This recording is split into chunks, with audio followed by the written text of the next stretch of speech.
Hey, everybody, welcome back to Breakfast with Bob, our DOTEV Challenge Roth edition. My name is Bob Babbitt. We are brought to you by Master Spas. As fuels go longer, HOKA Let's Fly, Form Smart Swim Goggles, Zoot, the original triathlon brand, Premium Plus Sports, and of course, our Challenged Athletes Foundation. In our first 30 years, we've now raised $159 million and sent out over 44,000 grants to challenged athletes all over the world. Our next guest, one of our favorites heading into Challenge Roth. She is a 2021 and 2022 Ironman European champion, 5-time Ironman champion, and 17-time and counting 70.3 champion. Philipp joins us. Laura, how are you? Thank you, Bob. I'm doing very well. I hope you're also doing good. I'm excited to see you in Roth. Right now, I'm still counting the days. At the moment, I'm in the Swiss mountains for the last and final preparation. And yeah, so far, so good. Very cool. And what's great about this will be your first time not only racing Roth, but being in that area. Exactly. So being a German athlete, I think it's a must do and must go to experience Roth. So I don't know why it took me so long. I think Corona might have been, Yes. in the way. So yeah, I'm super excited to go to Roth to get the full experience. Luckily, there are no COVID restrictions or anything anymore. So yeah, I hope to get the full Roth experience. I just watched the recap of last year's race on a longer turbo session. So yeah, I'm definitely hyped up and got some goosebumps and can't wait.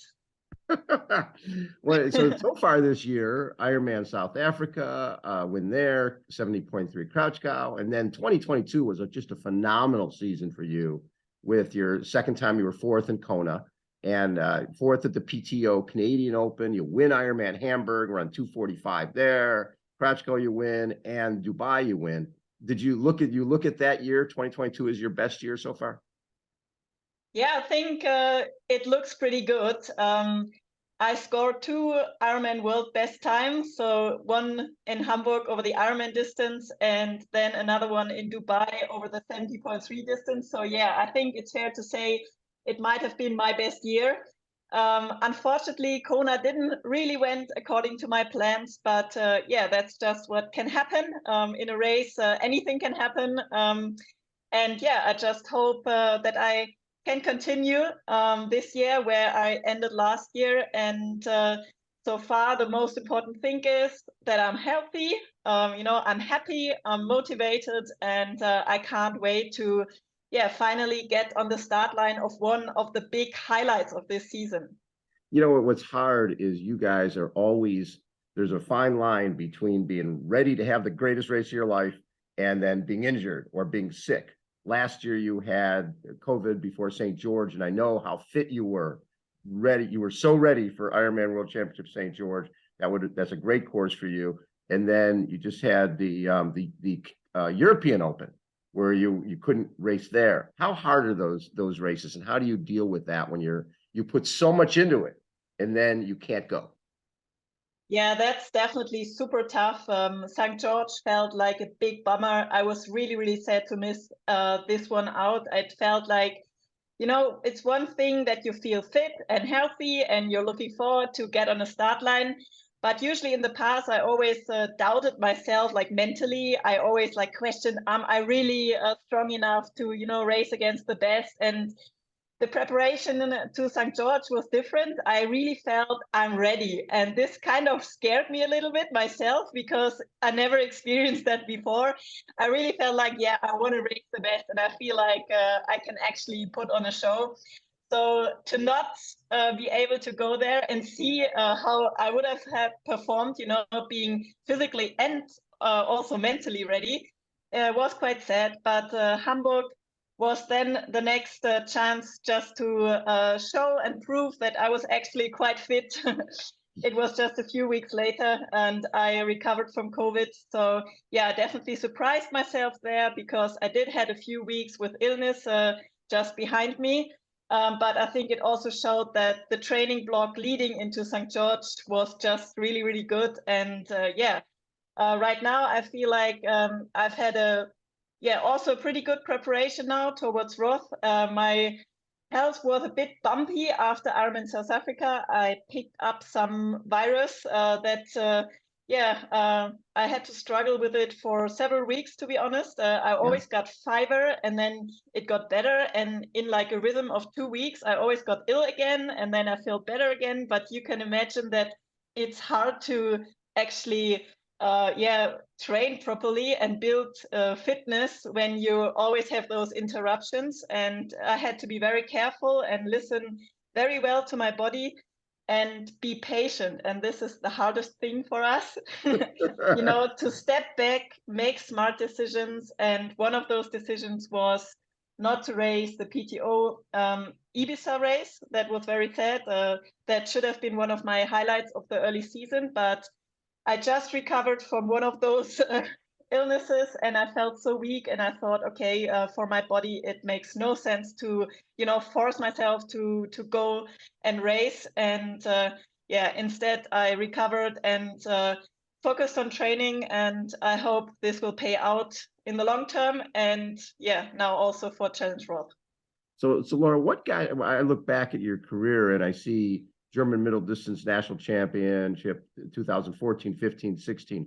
Before that, were you into the sport before that and going for the short distance, or did you get into the triathlon more at the middle distance? So I think my way into the sport is very different to probably most of other athletes.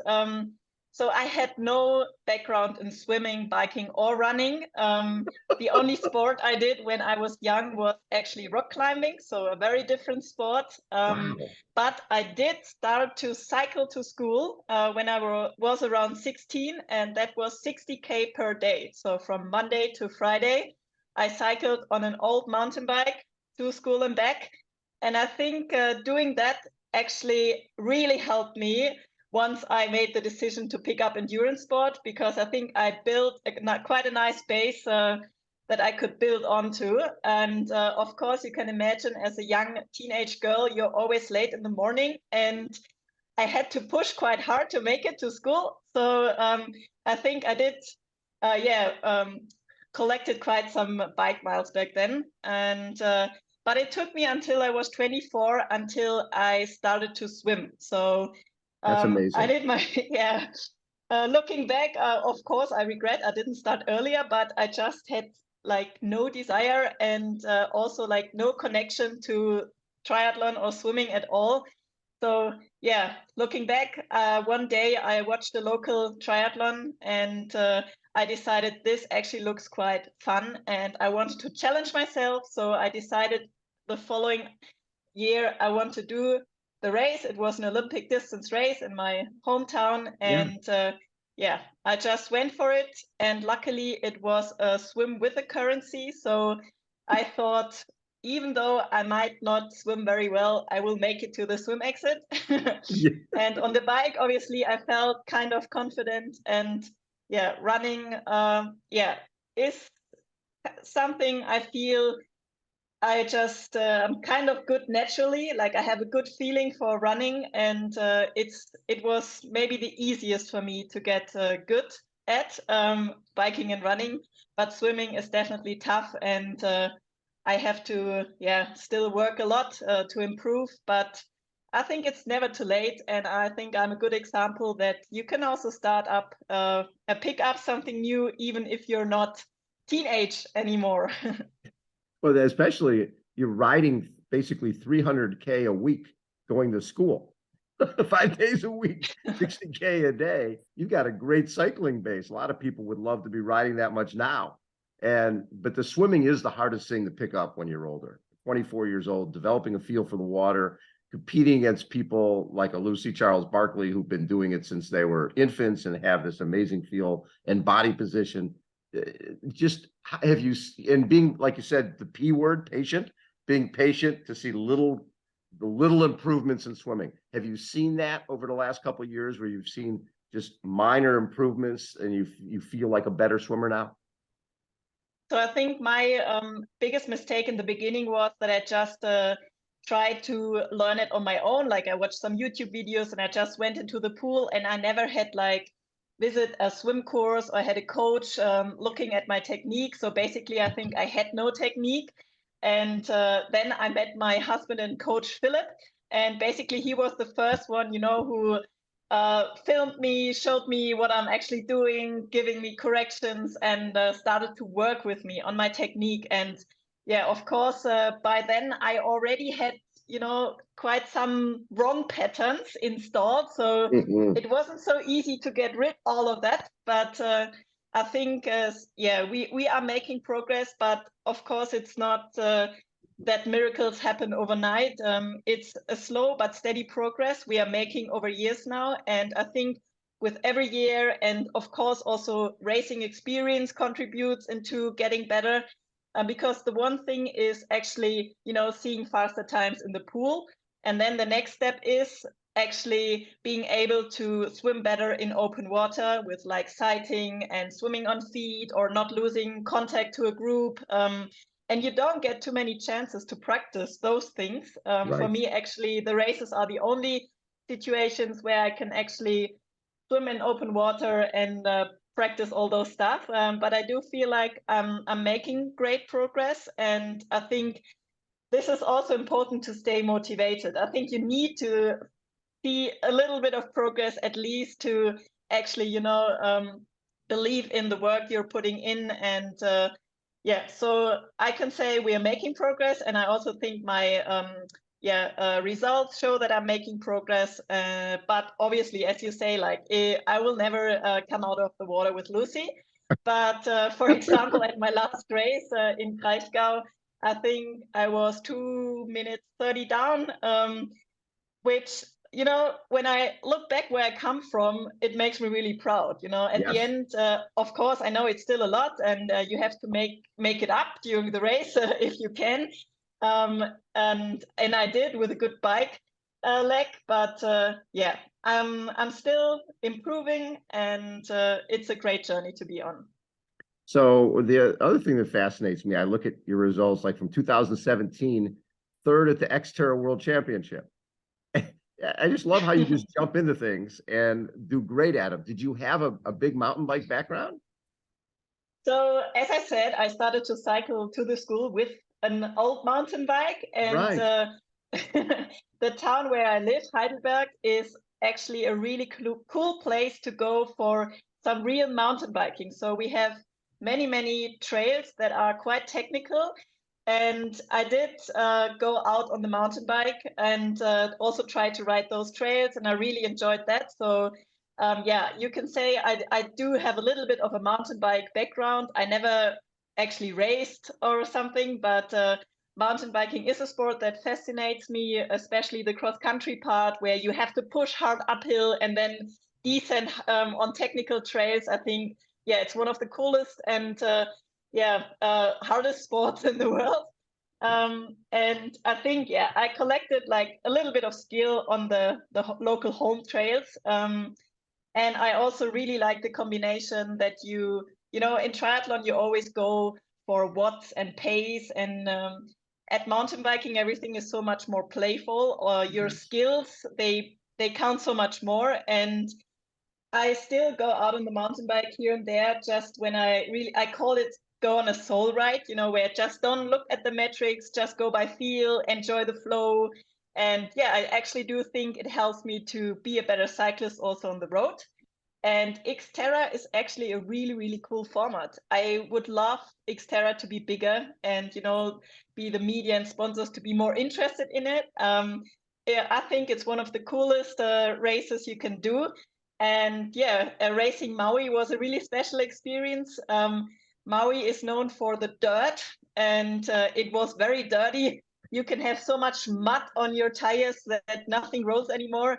I remember this race as one of the hardest I've ever done, but it was also great fun. Also, the swim is in one of the bays that are known for surfing, and you have actually huge waves there. So when I went there for the first time and I saw the waves coming in, I was like, no way I go out there for a swim.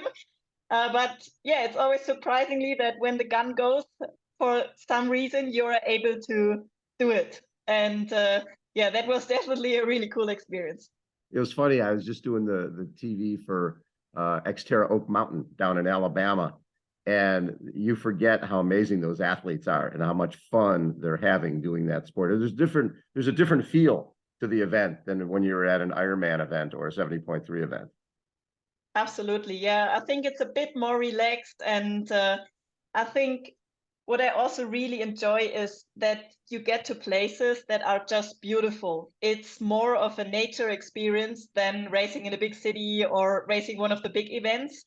Yeah, most of the Xterra locations, they're just stunning, and you ride in the middle of nowhere and you hardly see anyone. And yeah, it's just a different experience. Also trail running, of course. I remember in one of my first Xterras, I was running through mud, and then all of a sudden one of my shoes stuck in the mud, and I was like, oh my God, where's my shoe? Because I wore like the same shoes that I was wearing during the road races, and I had these elastic laces, but I didn't thought of that I could have to pull them a lot harder, because you're just running through mud and all those things. So yeah, it's just a really funny experience. It's super tough. Don't underestimate it. It's just an Olympic distance, but it will take you longer than an Olympic distance on the road. So I remember in my first Xterra, I think I took like 2 or 3 gels with me. And at the end, I think it was the length of a middle distance time-wise. Yes, And yes. I didn't have enough energy with me. So that was a big lesson learned. My first Xterra, I was riding along and I like fell, and it doesn't happen very often. I couldn't find my bike. That when I'm doing a road triathlon, your bike is right there, but it like rolled down a cliff. I'm like, where's my bike? And I came in at the end of the bike, and I mumbled to myself. I thought to myself something like, "This thing is brutal." And one of the Xterra guys goes, "If it was easy, we'd call it Ironman." That's mean. So what race was it that told you you could be a top professional? Was there one race that you finished and said, you know what, I can compete with the best in the world? Yeah, I think looking back, it might have been my first middle distance win. It was at Challenge Heilbronn, a German race.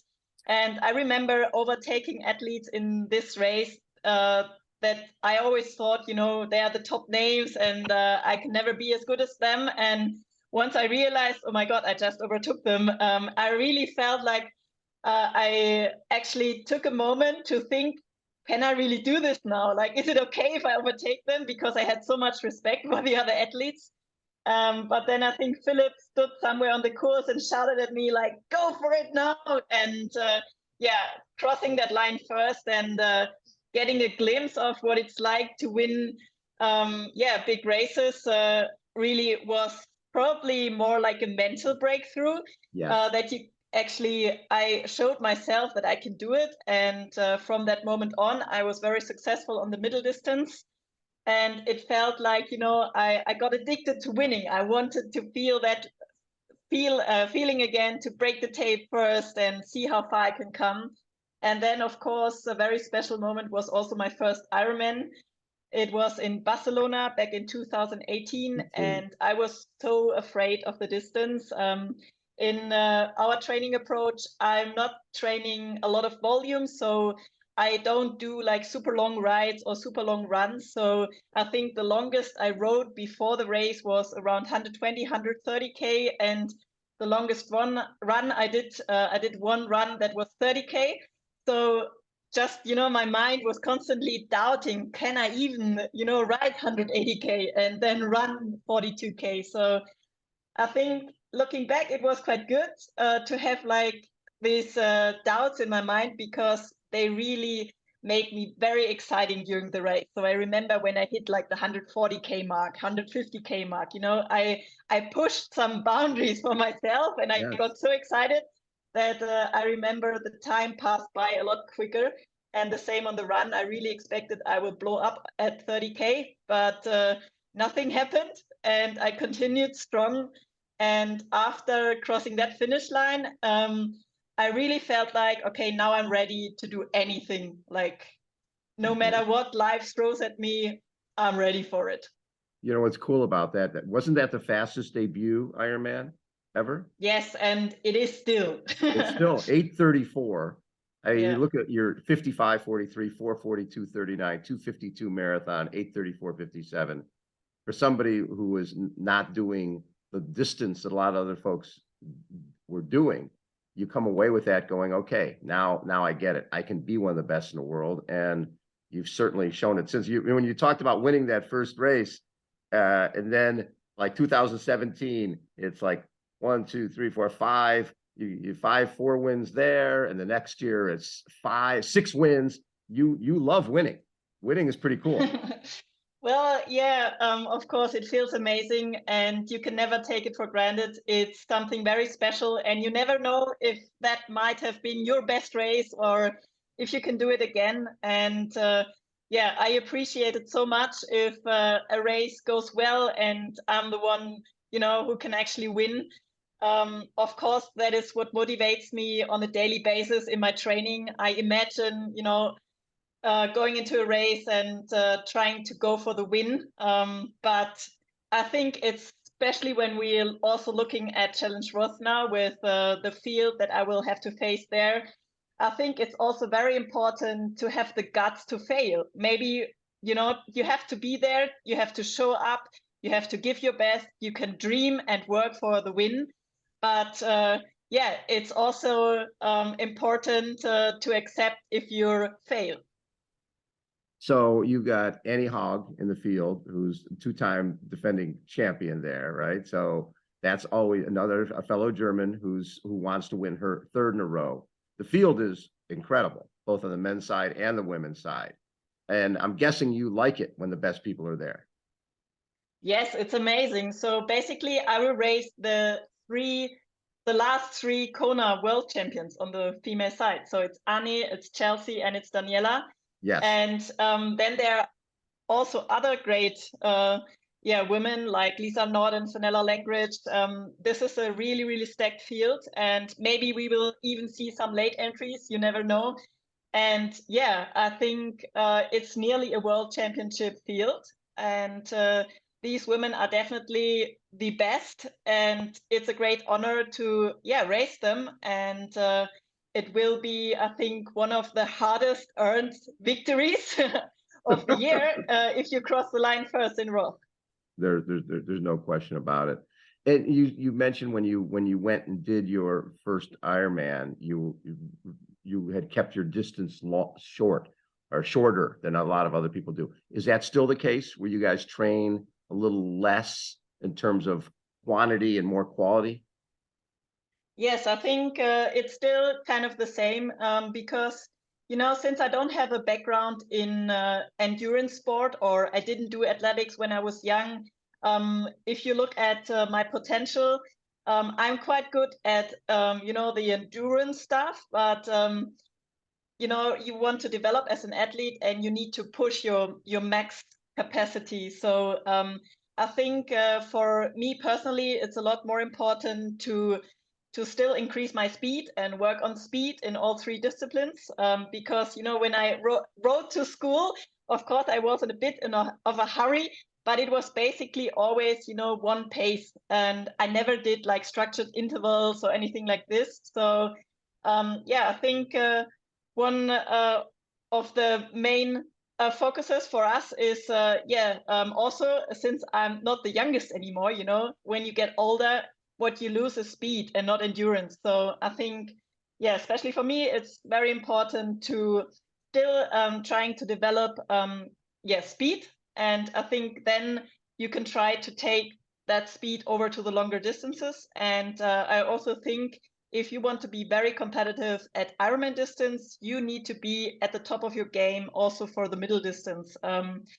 I know some athletes think, or I'm not good at middle distance, that's why I'm doing only Ironman distance. And I think also what, just looking at the results from the best shows you that you need to be really fast and then trying to bring that speed to the longer distances. And I think this is also what we will see in the future. You know, so many short course athletes will make the step up to the longer distances. We are seeing this now with the PTO races Yes. and the PTO distance. It's getting faster and faster. And I never really did all those fast stuff when I was young. So this is what I have to work on. And yeah, it's hard sometimes because this is definitely tough for me, but you don't want to do the stuff that you're good at. You need to face the things you're not good at, right? And so I think we are still focusing a lot on intensity, and I would basically say like quality over quantity. So with you have a lot of followers, right, through YouTube. Your YouTube channel is really growing, and there's two sides of that. One side is sometimes you want to finish your workouts and just go be by yourself, but the other side of that is more people know who you are and they feel like they're friends of yours, and that takes time as well. But I'm gathering that you enjoy that interaction with folks who are following your journey, and that you care about their journey as well. How important is that part of it for you? Because a lot of time we look at our sport, it can be a little selfish. We go out and swim, bike, and run. But I bet there's a lot of people who watch your shows who've gotten into the sport because of you, and they've changed their life, right? They've changed their life for the better because of this great sport that we're involved with. How important is that to you? Yes, it's very important. So to be honest, in the beginning, I did have to get used to it. I had to force myself, you know, to be active on Instagram and start doing YouTube. And I mean, you probably also know it. You have to get used to speaking to the camera, expose yourself, and yeah, just also show private stuff, or just show more than the average. People get to know you better, and but you're also maybe more vulnerable.